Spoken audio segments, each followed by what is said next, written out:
신자 만든 거에 대해서 어떻게 생각하겠습니까? 미개하고 구시대적인 그런 종교를 나한테 뒤집어 씌웠다고 생각을 하는 거죠. 자, 이런 게 포스트 모더니즘이라고 하는데, 이런 사회에서는 그런 젊은이들이 교회를 이탈하는 것만이 아니라 우리 믿는 사람들도 불편함을 느낀다는 거죠. 우리도 사실은 성당에 오지만, 우리 하느님을 믿지만 어떤 부분은 굉장히 좀 받아들이기 어려운 게 있죠. 특히 성경에서. 제가 얼마 전에 파리에 갔는데, 제가 좀 프랑스에서 공부를 유학을 했었기 때문이기도 한데요. 파리에 가서 지인들을 좀 보고 왔는데, 그 중에 한 분이 얼마 전에 세례를 받았는데 열심히 다녔어요. 근데 지금은 안 나간대요. 왜 안 나갔냐고 물어보니까 성당에서 같이 성경을 읽는데 이 성경 통독을 하는 거죠. 성경을 읽다 보니까 너무 이게 이상하다는 거예요. 그래서 거기 같이 해주시는 수녀님께 자꾸 질문을 하고 물어봐도 그런 얘기 하지 말고 그냥 읽으라는 거예요.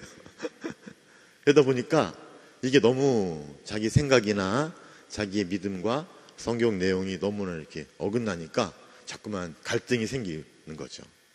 그러니까 현대인들은 더 좀 알고 싶고 더 납득을 받고 싶은데 그렇게 잘 해주지를 못하는. 그러니까 신앙이 조금 이렇게 이 토마스 그럼도 그런 얘기를 하는데, 우리는 좀 너무나 이렇게 인습적으로, 관습적으로 신앙생활을 해왔다. 그냥 믿으라니까 믿고, 그냥 내가 부모님이 신자로 나를 이렇게 세례를 받게 했으니까 그냥 이렇게 해서 이렇게 어떻게 해서 세례를 받고 신자로 살아온 건데, 지금 또 이 시대는 그렇지 않거든요.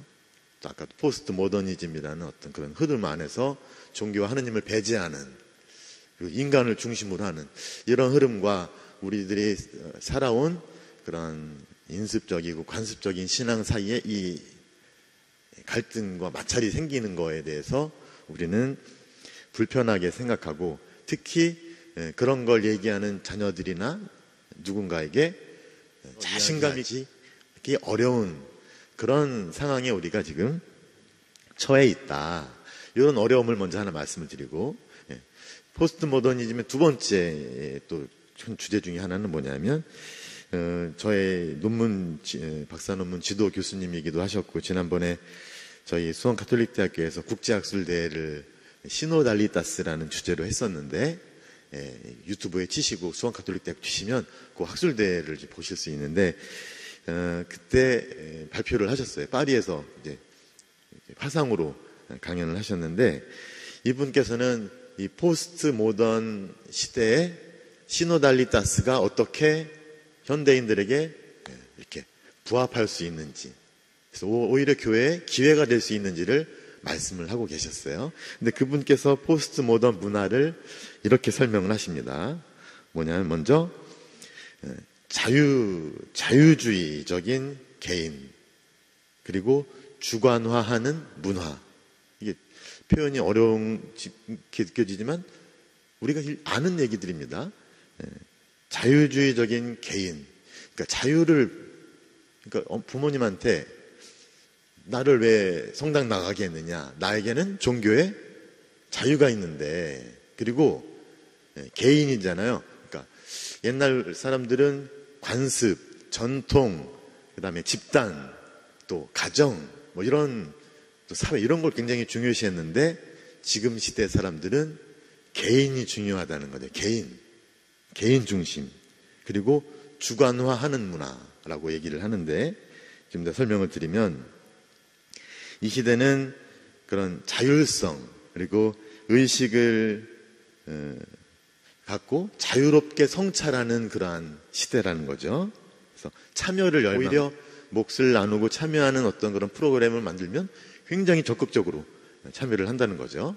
제가 어저께 어떤 라디오 방송을 통해서 얘기를 들었는데, 정치하기 딱 좋은 나이 13살.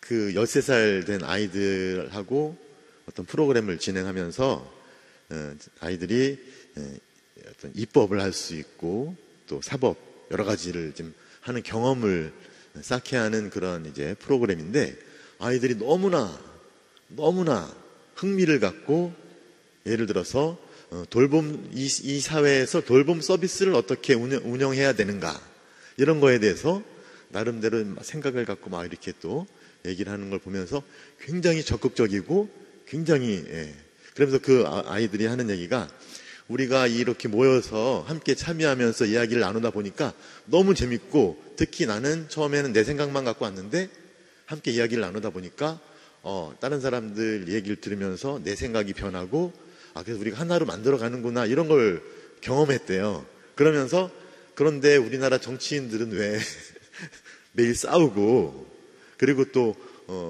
싸우다가 앰뷸런스에 실려갖고 병원에 가는 모습도 보고, 막 삿대질하고 고래고래 소리를 지르는, 한 번도 서로 웃으면서 이렇게 화기애애하게 대화를 나누는 모습을 한 번도 못 봤다. 자기네들은 13살의 정치를 경험하면서 왜 우리나라 정치인들은 그렇게 되는지 모르겠다, 이런 얘기까지 하는 걸 제가 어저께 라디오로 들었는데, 지금이 그런 시대라는 거죠. 내가 갖고 있는 생각과 성찰을 갖고 함께 모여서 참여하는 그런, 그래서 여기에서는 일단 규범을 갖고 거기에 끼워 맞추는 게 아니라 각 사람의 상황을 더 중시한다는 거죠. 자유로운 선택에 따른 각자가 걸어가는 여정이 더 중시되는, 그렇기 때문에 이런 사회에서는요, 종교 중에서 전통이 강한 종교들이 힘을 잃게 되는 거죠. 오히려 자유로운 어떤 성찰과 또 수련을 하는 그런 새로운 영성운동들 있잖아요. 그런 뉴에이지적인 새로운 영성들이 더 힘을 갖게 된다는 그런 거죠. 그래서 여기에서 사람들은 예전에 해왔던 어떤 행동 양식, 관습, 이런 거에 대해서 강요해서는 안 된다고 생각을 합니다. 그리고 우리 개인은 자유롭고 스스로 자신의 문제를 해결해야 된다. 무슨 제도가 아니면 관습이, 무슨 종교가 나의 문제를 해결해 주는 게 아니라고 생각한다는 거죠. 그렇기 때문에 기존에 있었던 전통과 관습이 힘을 잃게 되는 것이고, 이런 상황을 잘 놓고 보면 우리 젊은 사람들이, 또 우리 자녀들이 왜 종교에 대해서, 왜 전통에 대해서 이렇게 거부감을 갖고 있는지를 자연스럽게 알게 된다는 그런 말씀이었습니다. 자, 그런데 제가 이렇게 포스트 모던에 대해서 이야기를 잠깐 나눴는데, 그럼 어떻게 할 것이냐? 그냥 눈 뜨고 그냥 보고만 있어야 되는 것인가?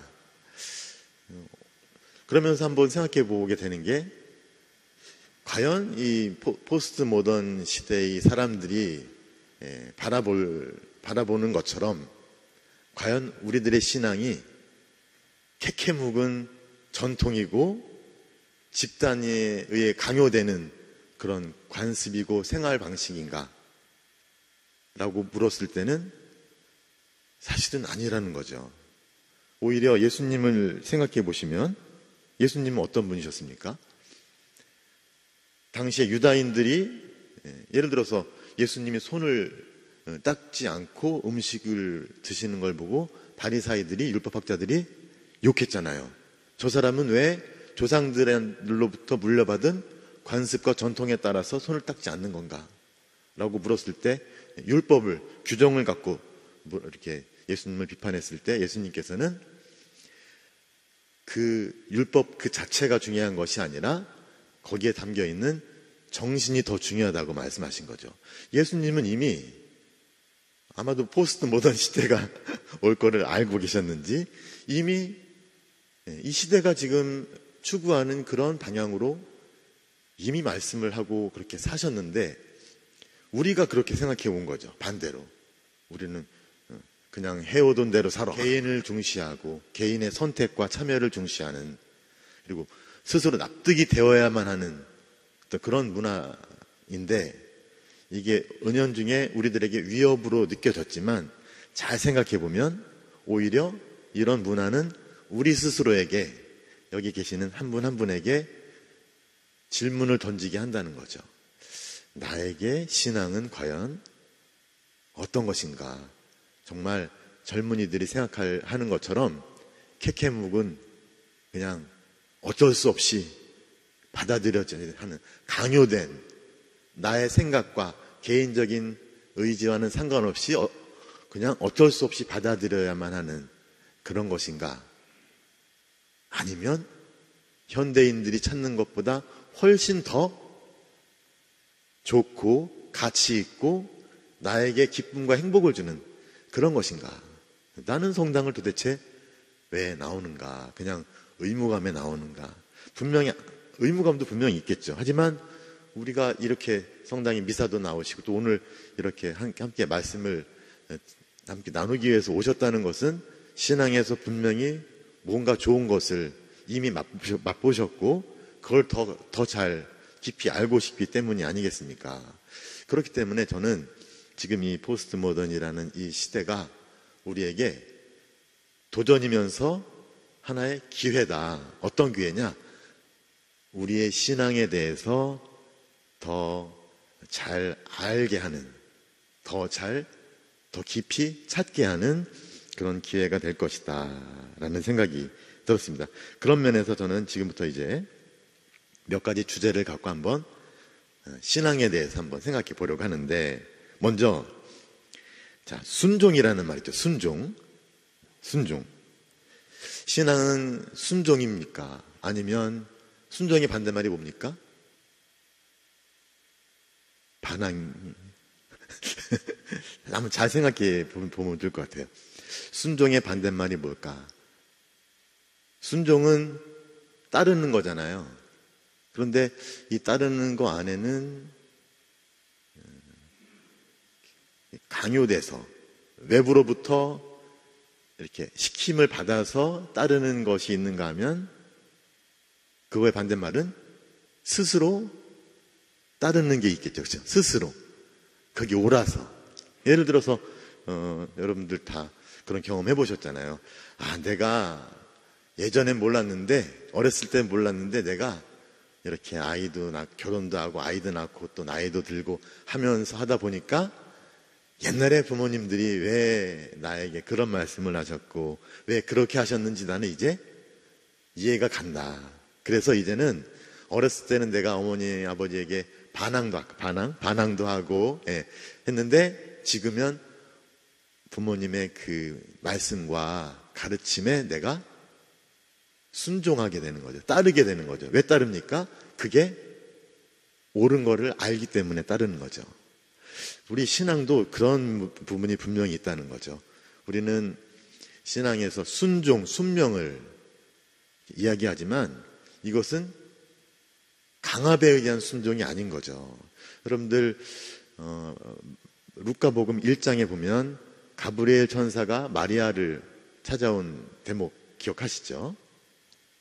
가브리엘 천사가 마리아에게 나타나서 은총을 가득히 받으니여 기뻐하여라 라고 말씀을 건넸을 때 마리아께서 뭐라고 하십니까? 이 인사말이 무슨 뜻일까 하고 곰곰이 생각하였다라고 합니다. 그리고 나서 가브리엘 천사가 장차 있을 하느님의 뜻과 계획을 이야기하면서 네가 아이를 낳게 될 것이다 라고 하니까 뭐라고요? 이 몸은 처녀인데 어떻게 그런 일이 있을 수 있겠습니까? 하니까 가브리엘 천사가 이러저러한 설명을 하면서 마지막에 하신 말씀이 하느님께는 불가능한 일이 없다 라고 하시니까 마리아가 보십시오. 저는 주님의 종입니다. 말씀하신 대로 저에게 이루어지기를 빕니다 라고 하면서 신앙의 순종을 드리잖아요. 이게 순종이죠. 근데 보시면 아시겠지만 이 순종이 처음부터 있었던 건 아니죠. 마리아야, 하느님께서 너에게 큰 일을 계획하시고 네가 아이를 낳고 그러면 네 그렇게 하지 않았죠. 생각하고 의구심도 가져보고, 왜냐하면 솔직했던 거죠. 어떻게 그런 일이 나에게 있을 수 있겠습니까? 하고 어떤 의구심 또 좀 어떤 어두움의 시간을 좀 보냈지 않았을까. 그리고 나서 천사와의 대화를 통해서 이 모든 게 다 하느님의 불가능함이 없으신 하느님의 크신 계획에 따라 이루어지는 거나라는 것을 깨닫고 주님께 신앙의 응답, 순종의 응답을 드렸다는 거죠. 여기서 나오는 순종은 강압에 의한 그런 것이 아니라 순전히 자유로운 프로포즈에 대한 한 인간의 자유로운 응답이었던 거죠. 그렇게 응답을 드릴 수 있었던 것은 하느님의 크신 계획에 감사할 수 있었고, 그 큰 계획이 얼마나 복된지를 알았기 때문에 순종을 드릴 수가 있었던 거죠. 그렇기 때문에 우리는 보통 신앙이 순종이라고 말하지만 억지로 하는 순종이 아니라 자발적인 순종이다라고 얘기를 하는 거죠. 여기 계신 부모님 중에서 자녀와의 관계에서 자녀가 부모님의 말을 듣기를 바라지 않는 사람이 어디 있겠어요? 그렇죠? 다 좀 내 아들 내 딸이 내 얘기 좀 들었으면 생각하지 않으세요? 그죠? 내 아들이 나에게 좀 반항 좀 했으면 내 아들은 한 번도 나에게 반항을 해본 적이 없어. 좀 반항 좀 했으면 좋겠어. 이렇게 생각하시면 근데 만약에 그 자녀가 부모님의 그 생각이나 뜻에 말씀에 그냥 맹목적으로 아무 생각 없이 아무 느낌 없이 그야말로 종처럼 만약에 부모님께 순종한다면 그 순종이 정말로 부모님께 기쁠까요? 아니겠죠. 왜? 마음이 없으니까. 그렇죠? 오히려 자녀가 나의 이 마음을 좀 알아주고 나의 이 애틋하고 그런 깊은 마음을 좀 알아주고 나의 뜻을 따랐으면 하는 그런 마음이시겠죠. 그러니까 우리도 그럴진데 하느님께서도 마찬가지라는 거죠. 하느님께서는 당신 자녀들에게 너무나 좋고 아름답고 그런 거 다 마련해 주시고 계획해 두셨어요. 그런데 자녀들이 그냥 하느님 아버지가 무서워서 잘못되면 혼날까 봐 그냥 겁먹고 그렇게 하느님의 그런 계획이나 뜻을 따르기를 바라실까? 그게 진짜 순종일까? 아닐 수도 있다는 거죠. 진짜 순종은 그냥 무조건 따르는 것이 아니라 아버지의 뜻이 어떤 것인지 헤아려보고 그게 무엇이고 그게 왜 나에게 좋은지를 충분히 안 다음에 정말로 아버지께 그렇게 응답을 드리는 것이 진정한 순종이겠죠. 그 되찾은 아들의 비유에 보면 두 아들이 나오잖아요. 작은 아들이 나오고 큰 아들이 나오는데 큰 아들은 한 번도 집을 떠나지 않고 이런 얘기 하잖아요. 아버지, 저는 종처럼 일을 했는데 왜 저한테는 염소 새끼 한 마리 주지 않으십니까? 친구들하고 먹으라고. 근데 작은 아들이 유산을 받고 먼 고장에 가서 다 탕진하고 돌아왔는데 그런 아들은 아버지가 잔치를 벌이시고 살찐 송아지를 어떻게 잡아주실 수 있으십니까? 이런 이야기를 했죠. 아들은 평생 아버지 집에서 머물면서 아버지의 명령을 따랐는데 그의 삶은 행복했습니까? 행복하지 않았죠. 근데 작은 아들은 비록 유산을 다 탕진하고 돌아왔지만 이제 작은 아들은 아버지의 잔치집에 들어갈 수가 있었다.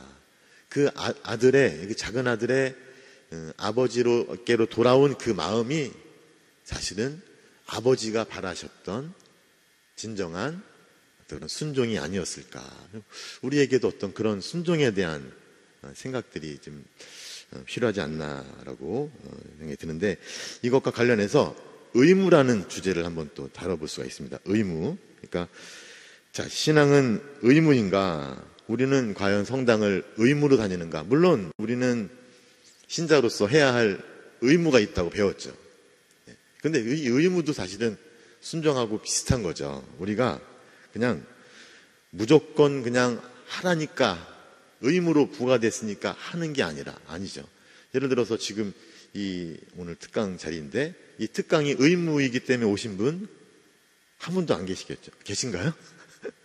우리 레조에서, 우리 소공동체에서 꼭 거기 가에서 오신 분 계실지 모르겠습니다만, 아무도 우리에게 의무로 부과하지 않았는데, 우리는 여기서 뭔가 이렇게 좋은 게 있을지 모르니까 이 자리에 오신 거죠. 신앙도 마찬가지인 거죠. 우리에게 사실은 성경만 펼쳐봐도 의무라고 이야기할 수 있는 것들이 있어요. 하느님 자녀로서 이렇게 저렇게 살아야 한다. 이스라엘 백성, 구약만 보면 하느님 백성은 이렇게 저렇게, 그게 뭡니까? 십계명이죠. 하느님 백성으로서 살아야 될 삶의 방식을 모아놓은 게 십계명이고, 또 신약으로 가면 십계명 말고도 사도 바오로의 말씀만 들어봐도 다양한 어떤 삶의 규정들이 나옵니다. 이게 신자에게 의무로 부과된 것이라고 보일 수 있는데, 사실은요, 이거는 굉장히 피상적인 생각이에요. 예를 들어서 구약만 놓고 봐도 이스라엘 백성이 십계명을 어디서 받았습니까? 시나이 산에서 받았죠. 모세가 십계명을 하느님께로부터 받고 왔는데, 사실 그 십계명이 나오게 된 그 맥락은 뭐냐면, 먼저 하느님께서 이스라엘 백성을 구원하셨기 때문에, 에집트로부터 해방을 시키셨기 때문에, 그 구원하시는 하느님께 대한 구원받은 백성으로서 살아야 될, 그러니까 보답해야 할 그런 삶이 십계명인 거죠. 우리나라에 정하상 성인께서, 103위 성인 중에 정하상 바오로 성인께서 상제상서라는 글을 이제 나라의 그 조정에 써서 보내셨는데, 상제상서, 거기에도 똑같은 말이 나옵니다. 우리가 하느님께로부터 받은 은혜가 얼마나 큰지 모릅니다. 그 은혜 10,000분의 1만이라도 갚을 수 있으면 좋겠고, 왜냐하면 그토록 우리에게 은혜를 베풀어 주시는 분이시고, 우리가 죽어서도 우리를 영원한 생명으로 선물로 우리에게 주실 하느님이시지만, 지금 살아서도 우리를 낳으시고 기르시고 지켜주시고 우리를 양육시켜 주시는, 그렇게 은혜를 끊임없이 베풀어 주시는 그 하느님께 우리가 어떻게 보답을 드리지 않을 수 있겠습니까? 그 보답이란 바로 십계명에 담겨 있습니다. 이런 얘기를 상대상서에서 말씀하신다는 거죠. 그러니까 십계명으로 예를 들어서 이렇게 모아놓고 본다면, 우리에게 의무로 지켜야 할 계명은 그냥 외부로부터 부과된, 어쩔 수 없이 의무로 이렇게 지켜야 되는 게 아니라, 하느님께서 우리를 얼마나 크신 사랑으로, 은혜로 우리를 낳고 기르고 먹이시고 양육시키고 성장시키시면서 지켜주시는지에 대한 체험에서 비롯된 감사의 응답이라는 거죠. 우리 미사 때 봉헌하는 것도 그런 의미인 거죠. 베풀어 주신 은혜에 대한 감사. 그러니까 의무라기보다는 감사의 보답이라고 우리가 볼 수가 있는 거죠. 사도 바오로의 서간에도 이런 말들은 너무나 자주 나옵니다. 코린토 1서 6장 20절에 보면 이런 말씀 나왔어요. 하느님께서 값을 치르고 여러분을 속량해 주셨습니다. 여러분을 구원해 주셨다는 거예요. 그러니 여러분의 몸으로 하느님을 영광스럽게 하십시오. 성경이 두껍잖아요. 이 성경을 한마디로 정리하자면 신앙이 어떤지를 보여주는 책인데, 그 신앙이 어떻게 나오냐면, 하느님께서 무한하신 놀랍고 흘러넘치는 은총을 우리에게 베풀어 주셨고, 은혜를 입고 감사의 보답을 드리는 삶을 사는, 이게 바로 신앙이라는 거죠. 하느님께서 도대체 우리에게 얼마나 큰 은혜를 베풀어 주셨는가.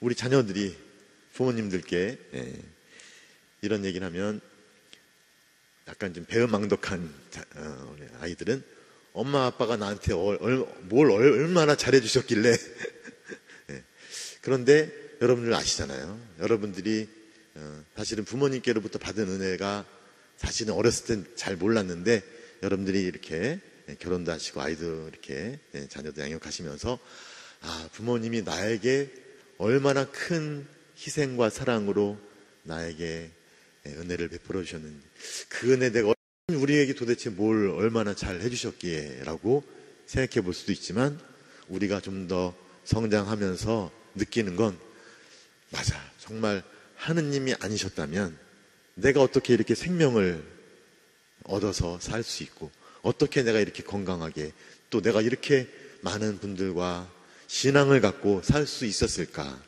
이런 생각을 하면서 감사하는 마음이 우러나면서 하느님께 기도도 드리고 미사에도 예물도 봉헌하고 그렇게 되는 거 아니겠습니까?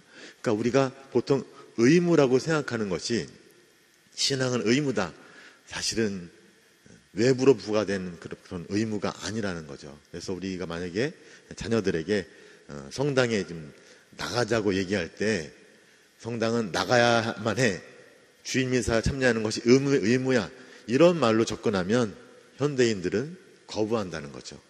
하지만 늘 우리는 하느님께로부터 무한한 사랑과 또 선물을 받으면서 살고 있다. 우리는 거기에 대해서 감사하면서, 네가 나를 내 생일이나 내 축일이나 아니면 중요한 날, 뭐 구정이나 뭐 이럴 때 네가 나를 찾아와서 나에게 감사의 봉투를 주고 또 식사도 대접하고, 왜?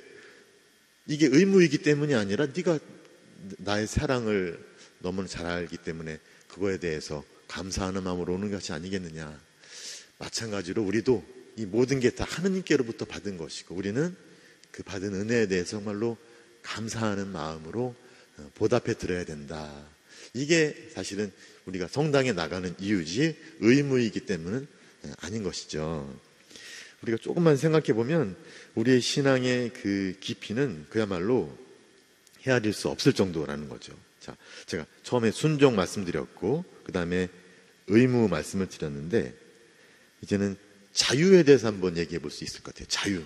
신앙은 의무인가? 네, 의무라고는 얘기할 수 있지만 그게 우리가 보통 생각하듯이 그런 의무가 아니라는 거죠. 감사하는 마음. 그러면 신앙은 자유인가? 라고 물었을 때, 왜냐 현대인들은 자유를 추구하니까요. 자유인가? 라고 얘기했을 때 갈라티아서 5장 1절 이런 말씀 나옵니다. 그리스도께서는 우리를 자유롭게 하시려고 해방시켜 주셨습니다. 그러니 굳건히 서서 다시는 종살이의 멍에를 매지 마십시오. 여기서 말하는 자유는 현대인들이 추구하는 내가 하고 싶은 거 하겠다는 그런 자유하고는 차원이 다른 자유죠. 우리가 초대받은 그 자유로운 삶은 현대인들이 추구하는 자유로운 삶을 훨씬 뛰어넘는 자유라는 거예요. 현대인들이 추구하는 자유는 기껏해야 자기가 하고 싶은 것. 그런데 사실은 여러분도 경험해 보셨겠지만 내가 하고 싶은 것, 내가 하고 싶은 보실 수 있는데, 그러니 십계명은 자유의 계명이다.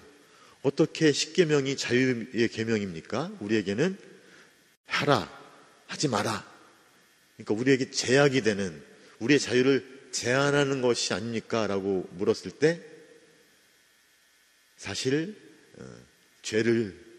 웬만한 죄를 좀 지어본 사람들은, 그리고 그 죄 속에서 헤매본 사람들은 이 계명이야말로 나를 지켜주고 내가 더 성장할 수 있게 하는, 내가 더 죄와 유혹과 욕망으로부터 벗어날 수 있게 하는 자유의 길을 알려주는 게 바로 계명이로구나. 이걸 경험할 수 있다는 거죠. 우리나라 박해 시대 우리 교우분들이 이렇게 여기 받을 때, 그런 어떤 그런 신문을 받을 때 이런 말씀을 주로 하셨어요.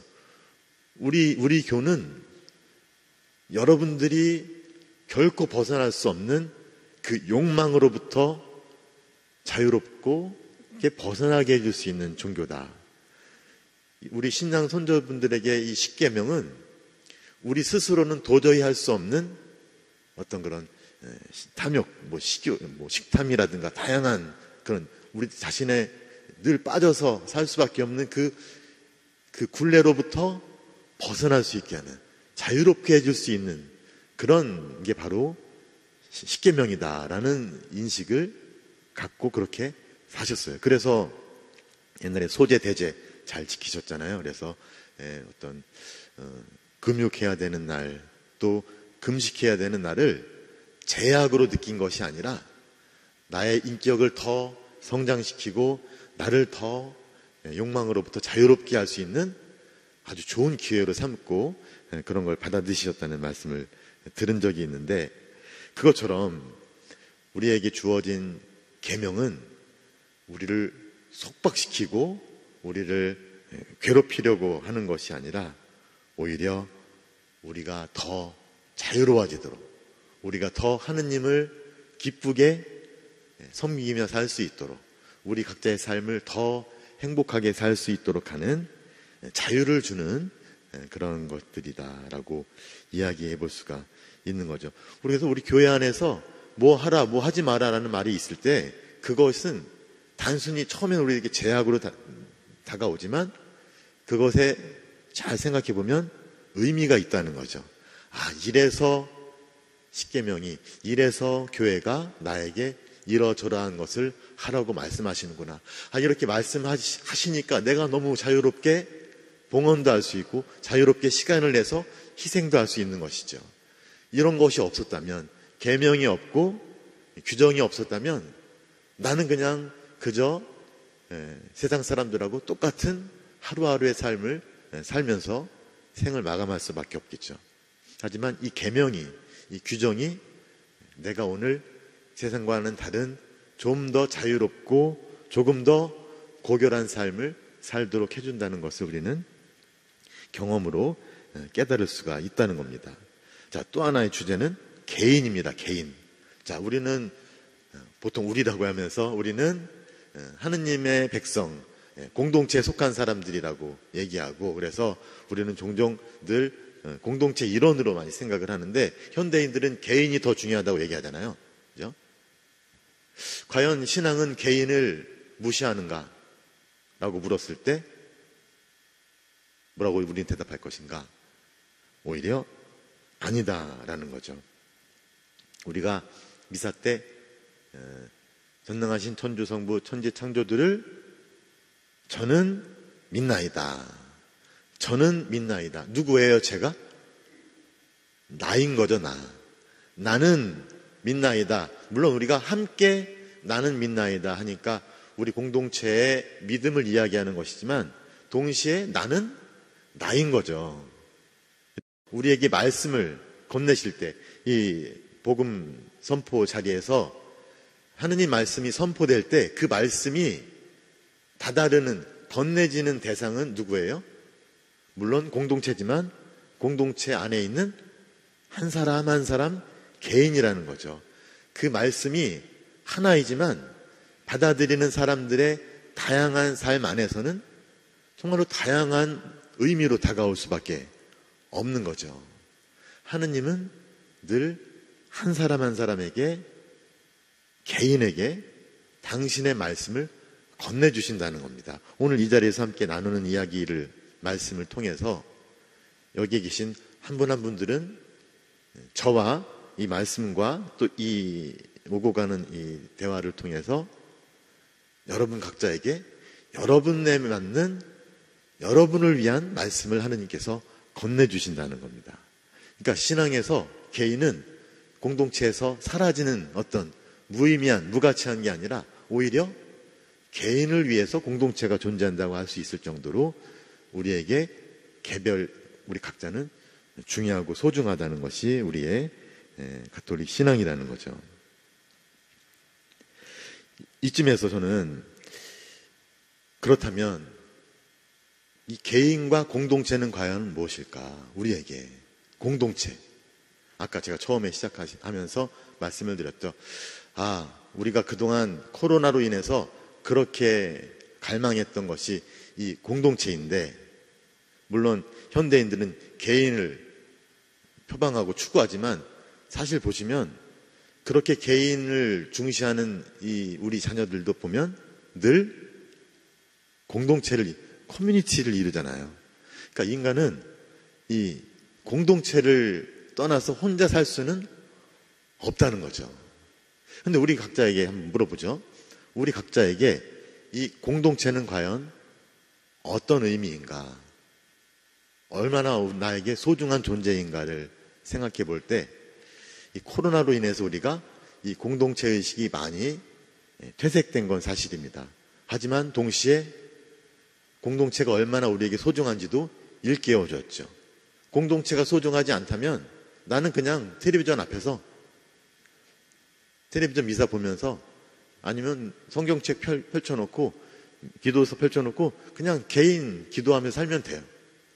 근데 왜 우리는 굳이 위험을 무릅쓰고 이 성당에서 함께 모여서 이렇게 있는가?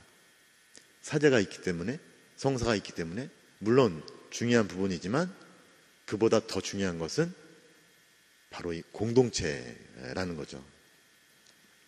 제가 그래서 좀 책을 좀 이제 가져왔는데, 왜 가져왔냐면 저는 이런 질문을 좀 던지게 돼요. 아니, 우리나라 박해 시대를만 봐도 늘 교촌이 있었잖아요. 그렇죠? 교촌에서 사셨어요. 함께 살았다는 거죠. 그런데 함께 모여서 살기 때문에 더 위험했죠.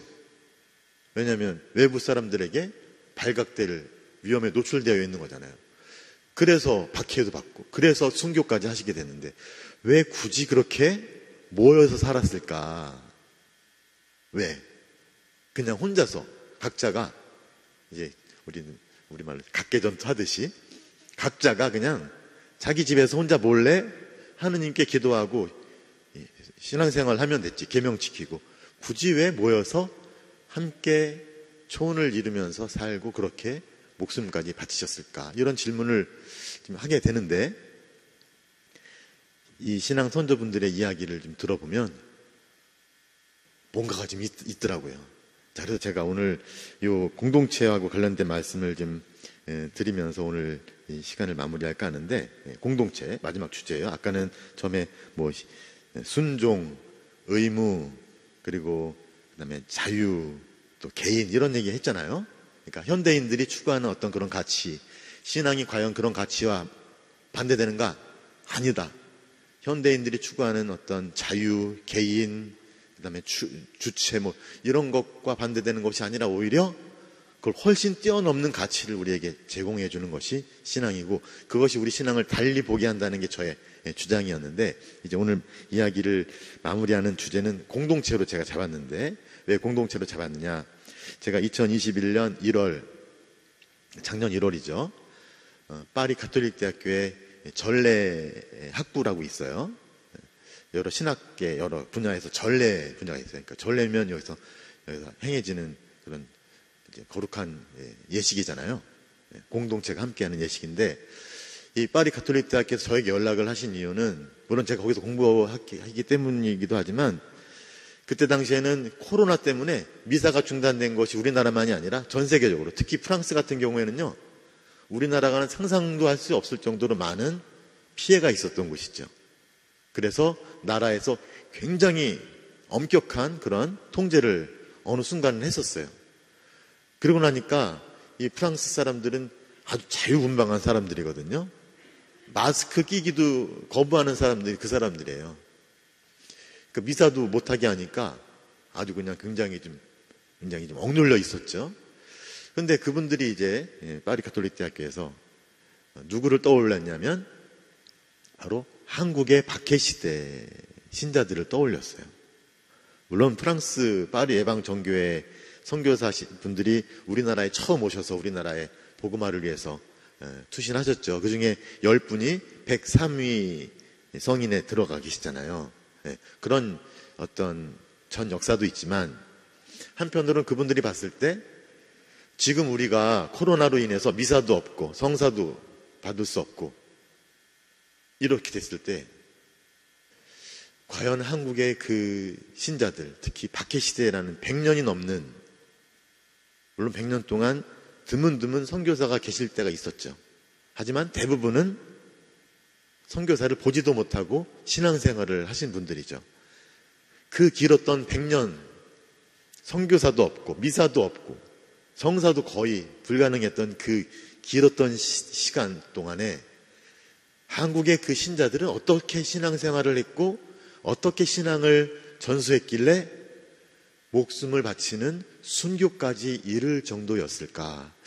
그분들의 신앙을 들어보면 지금 코로나로 인해서 아무것도 할 수 없는 것만 같은 이 지금 우리가 그래도 영감을 얻을 수 있지 않을까, 이런 생각을 갖고 저에게 부탁을 해서 제가 그 1년 정도 전부터 책들을 모으고, 저는 이제 전공은 기초신학이라는 분야인데 한국 교회사는 제가 잘 이렇게 수업 시간에 배운 것 말고는 잘 몰랐는데, 그 덕에 한국 교회사를 처음부터 다시 한번 공부하고 또 최근에 나온 여러 가지 어떤 연구 결과들, 자료들, 특히 교우촌에서 어떤 일들이 있었는지를 공부하면서 저는 그 전까지는 몰랐던 너무나 놀라운 것들을, 특히 박해 시대에 어떻게 교우촌이 형성됐고 어떻게 박해로 인해서 뿔뿔이 흩어졌다가 다시 모으고, 이런 일들을 통해서 어떻게 신앙이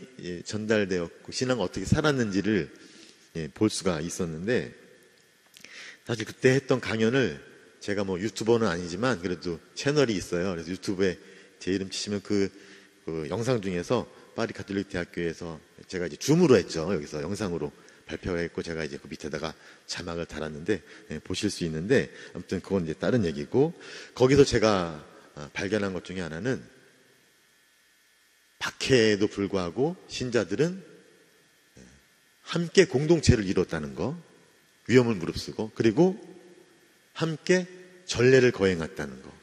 그 함께 했던 그 전례가 그 길었던 삶을 지켜주었다. 사제가 없었는데 어떻게 전례를 합니까? 사제가 없어도 할 수 있는 전례들이 있죠. 공소예절이라든가 다양한 기도, 그런 것들을 통해서 특히 이렇게 큰 이런 데다가 전례력, 우리나라로 따지면, 지금으로 따지면 그 매일 미사에 나오는 1년 동안 있는 축일 있잖아요. 축일표. 이거를 큰 데다가 이렇게 해서 1년 동안 있을 모든 축일을 적는 거예요. 그리고 주일하고 축일마다 해야 되는 어떤 소재, 대제, 이런 것들을 만들어요. 그러면 이게 1년 내가 어떻게 신앙생활을 하면서 살아야 될지를 주는 어떤 한 장의 전례력인 거죠. 전례 달력. 이거를 갖고 개별 신앙생활뿐만이 아니라 함께 모여서 신앙생활을 했는데, 그 함께 모였기 때문에 발각이 되고 박해의 어떤 피해를 입게 되었는데, 왜 도대체, 아까도 제가 말씀드렸죠, 왜 도대체 그분들은 모였을까를 함께 질문을 해볼 수가 있는데, 지난 2014년인가요? 프란치스코 교황님께서 한국에 오신 적이 있죠. 그때 123위, 이 책도 있어요. 주교회에서 나온 책인데, 그 윤지충 바오로와 동료 순교자, 이 책만 봐도 정말 저는 그 어떤 교리서보다 훨씬 구체적이고 정말로 마음을 울리는 게 없다는 생각이 드는데, 이 책 안에 보면 다양한 그런 신앙 선조들의 이야기가 나오는데, 그 중에 한 분은 그 신태보 베드로라는 분이에요. 신태보 베드로. 요새는 인터넷이 잘 돼 있어갖고요. 신태보 베드로만 치면 그냥 인터넷 쫙 나옵니다. 특히 이분이 옥안에서 10몇 년을 사셨어요. 그러니까 제가 알기로는 대부분의 신자분들은 박해가 일어나고 갇히면 곧바로 이렇게 순교하시게 되는 경우가 많았어요. 몇 개월 안에 순교하시게 되는 경우가 많았는데, 이분은 10몇 년을 사셨어요. 그러니까 얼마나 힘드셨겠어요, 그 안에서. 근데 이분이 그래도 그 덕에 옥에서 일기를 쓰시고 옛날에 있었던 일들을 기록을 하실 수가 있었던 거죠. 그런 일을 기록하지 않으셨다면 우리가 이런 이야기를 어떻게 알겠어요? 그 힘들고 괴로웠던 온몸에 막 뼈가 드러나고 악취가, 온몸이 썩어가기 때문에 악취가 풍기는 그 와중에도 이 글을 쓰심으로 우리에게 이러한 좋은 이야기를, 아름다운 이야기를 전해주시는데, 처음에 이분들이 박해를 피해서 교우촌을 만들게 된 어떤 경위가 신태보 베드로의 그런 이야기에 드문드문 나오는데, 아시겠지만 우리 수원교구는 천지남에서 이제 신앙이 처음 신자들이 모여서 함께 신앙을 공부하고 살았다는 이야기를 하는데, 실제로 세례를 받고 신앙 공동체 모임을 시작했던 것은 바로 이승훈 베드로께서 세례를 받고 북경에 세례를 받고 오신 다음에 한양에서 사람들이 집에 모이면서 세례를 주기 시작하면서 이렇게 본격적으로 신앙 공동체가 성장하게 됐는데, 아주 처음에는 굉장히 빨리 퍼졌죠. 특히 주문모 신부님을 중국에서 모시고 오면서 또 주문모 신부님께서 명도회라는 어떤, 지금으로 따지면요, 교리교사 어떤 그 연합회예요. 그러니까 교리교사를 양성하는 회를 만들었어요. 명도회라고. 지금으로 따지면 교리교사만이 아니라 사실은 모든 교회 봉사자들을 이야기하는 거예요. 그분들을 양성하고 전국에 파견하면서 가톨릭 세가 급격하게 이제 성장을 하게 됐는데, 그 와중에 이제 윤지충 권상현이라고 이제 신주를 불태우는 그런 일이 있었잖아요. 그래가지고 조상 제사를 금지한다는 그런 이야기를 들으면서 박해가 시작이 되는데, 이 박해로 인해서 잡혀간 사람도 있지만 몸을 피해서 한양을 떠난 사람들도 있죠. 그런 사람들이 주로 어디에 모였습니까? 수리산이라든가 여러 이제 제가 살고 있는 소가톨릭대학교의 그 왕림도 교우촌이었죠. 사실 우리 모든 본당들, 우리 전국에 있는 모든 본당들의 뿌리가 사실은 교우촌이죠. 교우촌이 공소가 되고 공소가 본당이 되고 그렇게 되는 거 아니겠습니까? 그런 게 이제 교우촌이 뿌리인데, 이게 어떻게 교우촌이 형성이 되는지를 한번 읽어 드릴게요. 신태보 베드로라는 분이 이런 말씀을 하신 거예요. 박해가 마침내 가라앉기는 하였으나 우리는 서로 뿔뿔이 헤어져 있었고 모든 경서책을 잃어버렸다. 그때 이제 책을 갖고 있었죠. 중국에서 넘어온 책이라든가 아니면 조선 사람들이 필사한 책들이 분명히 있을 거죠. 그런 책들이 이제 신앙에 굉장히 중요한 역할을 했는데, 어떻게 신자 본분을 지킬 방법이 있겠는가? 나는 우연히 몇몇 순교자 집안의 유족들이 용인 지방에서 산다는 소문을 듣고, 용인이면 가깝죠. 그들을 찾아내려고 갖은 노력을 다한 결과 마침내 그들을 만나게 되었다. 그들은 이미 나이 먹은 여인들과 겨우 IT가 가신 몇몇 소년들 뿐이었는데 모두 합하여 서로 친척간이 되는 세 집안이었다. 그들은 아무 의지할 것도 아무 재산도 없으며 외부 사람들과는 감히 말을 건넬 생각도 못하고 천주교 이야기만 나오면 너무 무서워서 숨이 다 막힐 지경이었다. 그들은 경서책 몇 권과 복음성경 해설서를 가지고 있기는 하였다. 그러나 모두 깊숙이 감추어 두었다. 내가 그 책을 보자고 청하니 내 말을 막고 가만히 있으라고 손을 내저었다. 나는 더 간청하지 않았다. 그러나 이 가엾은 여인들은 교우 한 명이 와 있다는 말을 아이들에게서 듣자 몹시 기뻐하며 예의상 나를 만나볼 수는 없으나 적어도 나하고 이야기는 하고 싶어 하였다. 나는 최근에 생긴 일과 교회의 형편과 또 천주를 섬길 수도 우리 영혼을 구할 수도 없을 우리의 공통된 처지에 대하여 약간 이야기하여 주었다.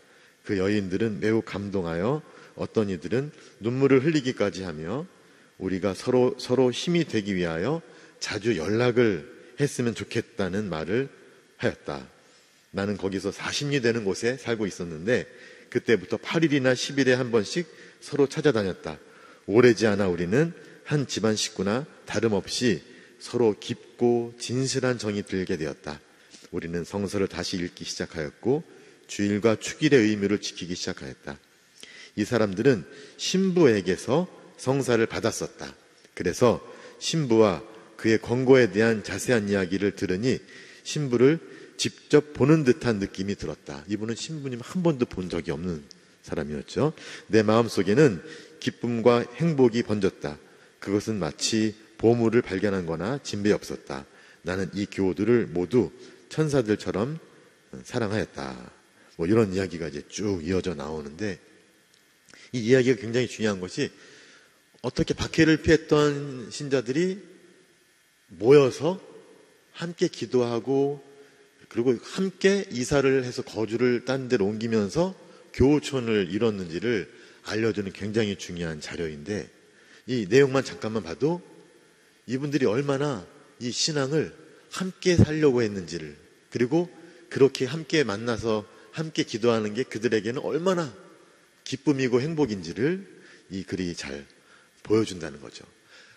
제가 한 가지만 더 예를 들면 1801년에 순교하신 황일광 시몬이라는 그런 분이 계세요. 이분 이야기는 많이 알려졌어요. 두 개의 천국이라는 이야기로 많이 알려지셨는데, 이분은 충청도 홍주에서 태어나신 아주 천한 신분 출신이시라고 해요. 그러니까 그때 당시 백정 일을 하는 사람들은 거의 인간 대접도 못 받았던 것 같습니다. 그러니까 아주 어렵게 어린 시절을 보냈겠죠. 신분도 천했고 직업도 비천했기 때문에. 그런데 이분은 홍산이라는 곳에서 살다가 우연히 이존창 루도비코 곤자가라는 분에 대해서 이야기를 듣고 그분을 찾아가서 교리를 들어요. 그리고 그 내용이 너무 좋기 때문에 곧바로 신앙을 받아들이고 이제 자기 동생이 황차돌이라는 동생과 함께 고향을 떠나서 경상도 지역으로 가서 사셨다고 합니다. 그러다 이제 거기서 잡히시게 된 거죠. 잡히면서 이런 이야기를 남겼다고 해요. 거기서 만났던 그 교우들의 모임, 그 교우들의 모임에서 그 사람의 어떤 천한 신분에도 불구하고 사람들은 그분을 애덕으로 감싸 주었다고 합니다. 양반집에서도 다른 교우들과 똑같이 그분을 반갑게 환대하면서 받아준 거죠. 그래서 이런 이야기를 남겼다고 해요. 나의 이러한 신분에도 사람들이 너무나 점잖게 대해주니, 여기 점잖게라는 말에 다 들어있는 거죠. 천당은 이 세상에 하나가 있고 후세에 하나가 있음이 분명하다.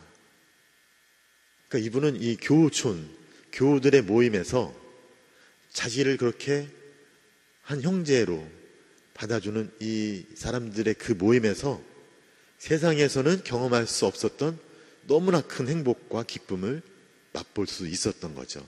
점은 인간답게 정말로 인간 대접을 해주는 이 공동체가 이분에게는 천국이나 다름없기 때문에 박해하는 사람들이 와서 신앙을 거부하고 또 누구랑 같이 신앙생활 하는지를 밝히라고 했을 때 그럴 수 없었던 것이, 이 공동체가 없다면 이 사람은 살아갈 의미도 가치도 없다고 생각했기 때문이죠.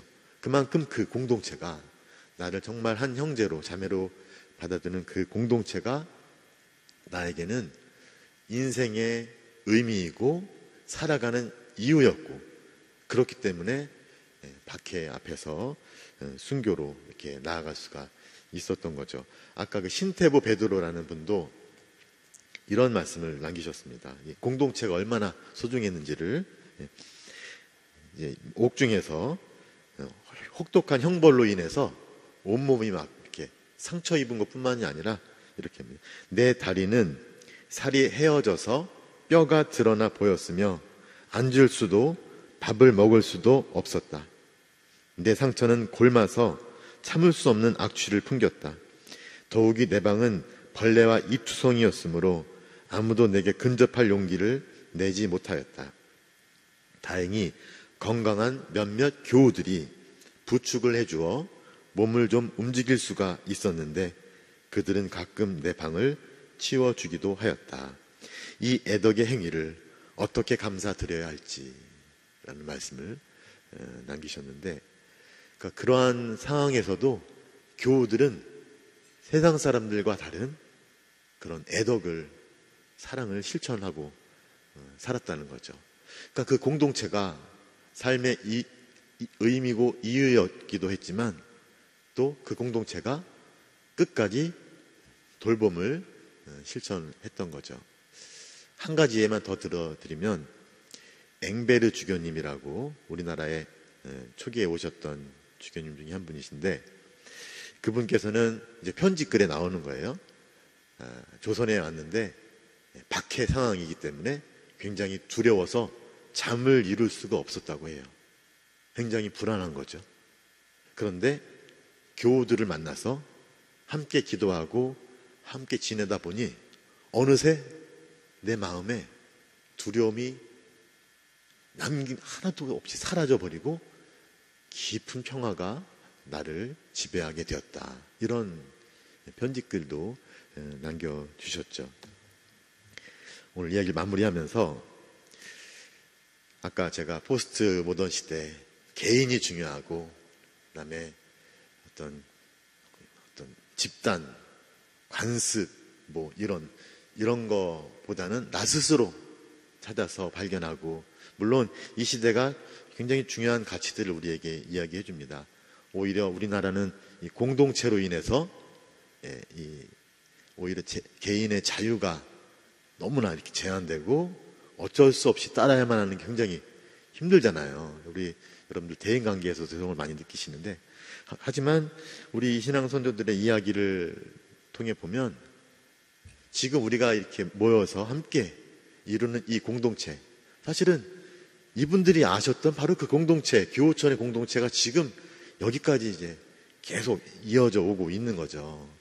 이 공동체가 어떤 건지를 우리가 좀 더 깊이 깨닫게 된다면 현대인들의 이러한 좋은 가치들을 충분히 우리가 인정하면서도 우리가 사람들에게, 자녀들에게 이 공동체로 다시 오도록 초대해 줄 수 있는 확신을 갖게 된다는 거죠.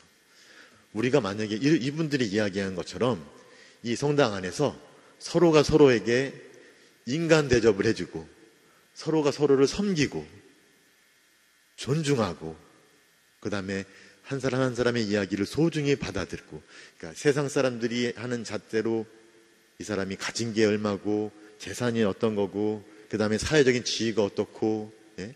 이런 것이 아니라 그냥 있는 그 자체로 하느님의 자녀, 소중한 하느님의 자녀라는 걸 우리가 인정하고 섬기고 그런 것이 정말 우리 안에서 이렇게 이루어질 수 있다면, 그래서 이분들이 천국을 맛본 것처럼, 야, 성당에 왔더니 정말 여기가 천국이구나.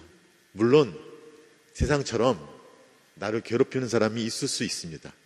하지만 천사도 있다. 그래서 그래도 여기 사람들, 성당 사람들은 세상 사람들의 모임과는 좀 다른 무언가가 있고 나를 정말 따뜻하게 맞아주고 나에게 관심을 갖는구나. 어떤 그런 신앙 공동체로 이곳 성당 공동체가 더 발전할 수 있다면, 그래서 코로나 이후에 이 본당도 아마도 여러 단체들이 재개되고 소공동체라든가 레지오라든가 다양한 그런 모임들이 다시 시작될 텐데, 그 모임들 안에서 이분들이 이야기했던 그 공동체의 모습, 정말로 서로를 정말로 소중한 존재로 아껴주고 보살펴주고 관심 갖고 서로를 위해 기도해주는 그런 공동체로 되기로 다짐하면서 이렇게 살아간다면 이 공동체를 우리는 하느님 나라처럼 경험할 수 있을 것이고, 우리 자녀들에게 또 우리 이웃들, 우리 배우자, 성당에 나오지 않는 그분들에게 다시 성당에 나올 수 있기를. 그래서 우리가 하느님께로부터 받은 은총, 은혜가 얼마나 큰지, 얼마나 큰 감사를 우리가 드리면서 더 큰 기쁨을 누리면서 살 수 있는지를 우리가 고백할 수 있지 않을까 생각이 듭니다. 이번 대림 시기를 지내시면서 아기 예수님의 탄생을 준비하실 텐데, 아기 예수님은 사실 그런 공동체에 태어나십니다. 것이 없지만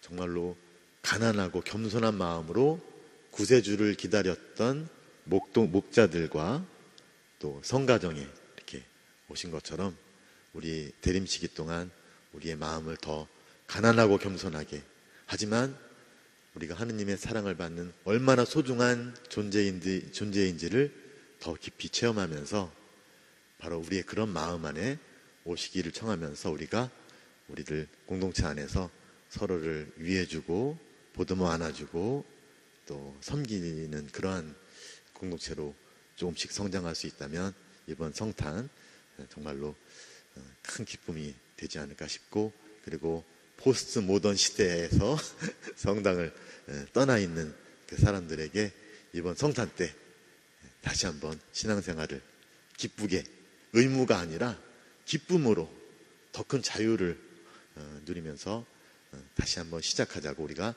이번 대림 때 손을 내밀어 줄 수 있지 않을까, 그런 이러저러한 모든 의향을 갖고 이번 대림식이 잘 지내시기를 바라고 저희 강연을 마무리하도록 하겠습니다. 마침 기도는 영광송으로 함께 기도드리겠습니다.